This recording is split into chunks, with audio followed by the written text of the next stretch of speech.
परमेश्वर का राज्य। श्री मैत्रेय ने कहा, मेरे प्रिय विदुर, कश्यप ऋषि की पत्नी दिति समझ सकती थी कि उनके गर्भ में पुत्र देवताओं के लिए अशांति का कारण होंगे। इस तरह उसने कश्यप मुनि के शक्तिशाली वीर्य को लगातार धारण किया, जो देने के लिए था 100 साल तक दूसरों को परेशानी।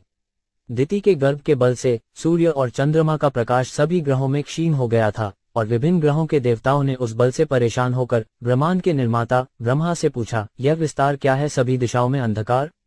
देवताओं ने ब्रह्मा से प्रार्थना की, कृपया हम पर दया दृष्टि करें, क्योंकि हम दयनीय स्थिति में आ गए हैं। अंधेरे की वजह से हमारा सारा काम रुक गया है।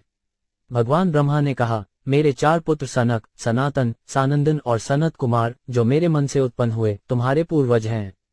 कभी कभी वे बिना किसी निश्चित इच्छा के भौतिक और आध्यात्मिक आकाश में विचरण करते हैं। इस प्रकार सारे ब्रह्मांडों की यात्रा करने के बाद वे भी आध्यात्मिक आकाश में प्रवेश कर गए, क्योंकि वे सभी भौतिक कल्मश से मुक्त हो गए थे। आध्यात्मिक आकाश में वैकुंठ के नाम से जाने जाने वाले आध्यात्मिक ग्रह हैं, जो भगवान के परम व्यक्तित्व और उनके शुद्ध भक्तों के निवास हैं और सभी भौतिक ग्रहों के निवासियों द्वारा पूजे जाते हैं। वैकुंठ ग्रहों में सभी निवासी हैं देवत्व के सर्वोच्च व्यक्तित्व के रूप में समान। वे सभी इंद्रिय तृप्ति की इच्छा के बिना भगवान की भक्ति सेवा में संलग्न हैं। वैकुंठ ग्रहों में भगवान के परम व्यक्तित्व हैं, जो मूल व्यक्ति हैं और जिन्हें वैदिक साहित्य के माध्यम से समझा जा सकता है। वो सतोगुण की अदूषित अवस्था से परिपूर्ण है, जिसमें राग या अज्ञान के लिए कोई स्थान नहीं है। उन वैकुंठ ग्रहों में कई वन हैं जो बहुत शुभ हैं। उन जंगलों में वृक्ष इच्छा वृक्ष हैं, और सभी मौसमों में वे फूलों और फलों से भरे रहते हैं, क्योंकि वैकुंठ ग्रहों में सब कुछ आध्यात्मिक है और व्यक्तिगत। वैकुंठ लोकों में निवासी अपने हवाई जहाजों में अपनी पत्नियों और पत्नियों के साथ उड़ते हैं और हमेशा भगवान के चरित्र और गतिविधियों का गुणगान करते हैं, जो हमेशा सभी अशुभ गुणों से रहित होते हैं।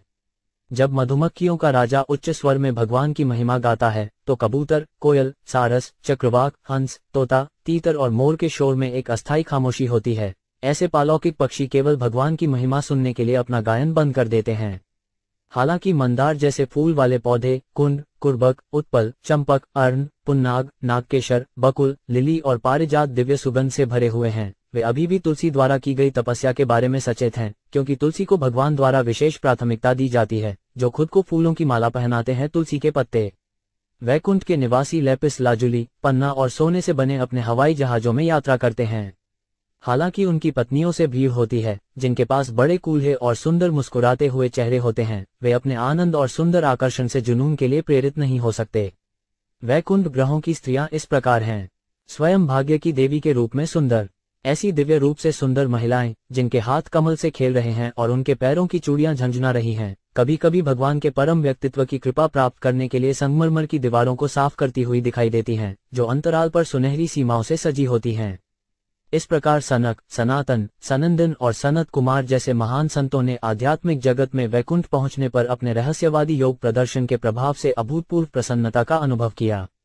उन्होंने पाया कि आध्यात्मिक आकाश वैकुंठ के सर्वश्रेष्ठ भक्तों द्वारा चलाए जा रहे अत्यधिक अलंकृत विमानों से प्रकाशित था और उस पर पूर्ण पुरुषोत्तम भगवान का प्रभुत्व था। वैकुंठपुरी, भगवान के निवास के 6 प्रवेश द्वारों से गुजरने के बाद सभी सजावटों पर विस्मय महसूस किए बिना उन्होंने 7वें द्वार पर गदाओं से लैस और सबसे मूल्यवान गहने, झुमके, हीरे से सुशोभित 2 समान उम्र के चमकदार प्राणी देखे। हेलमेट, वस्त्र आदि 2 दरबानों को ताजे फूलों की माला पहनाई गई थी, जो नशीले मधुमक्खियों को आकर्षित करते थे और जो उनके गले में और उनकी 4 नीली भुजाओं के बीच में रखे गए थे। अपनी झुकी हुई भौहों, असंतुष्ट नासिका छिद्रों और लाल आंखों से वे कुछ व्याकुल दिखाई दे रहे थे। बड़े बड़े मुनि सनका के नेतृत्व में हर जगह दरवाजे खोल दिए थे। उन्हें हमारा और उनका का कोई पता नहीं था। खुले दिमाग से वे अपनी इच्छा से 7वें दरवाजे में प्रवेश कर गए, जैसे वे 6 अन्य दरवाजों से गुजरे थे, जो सोने और हीरे से बने थे।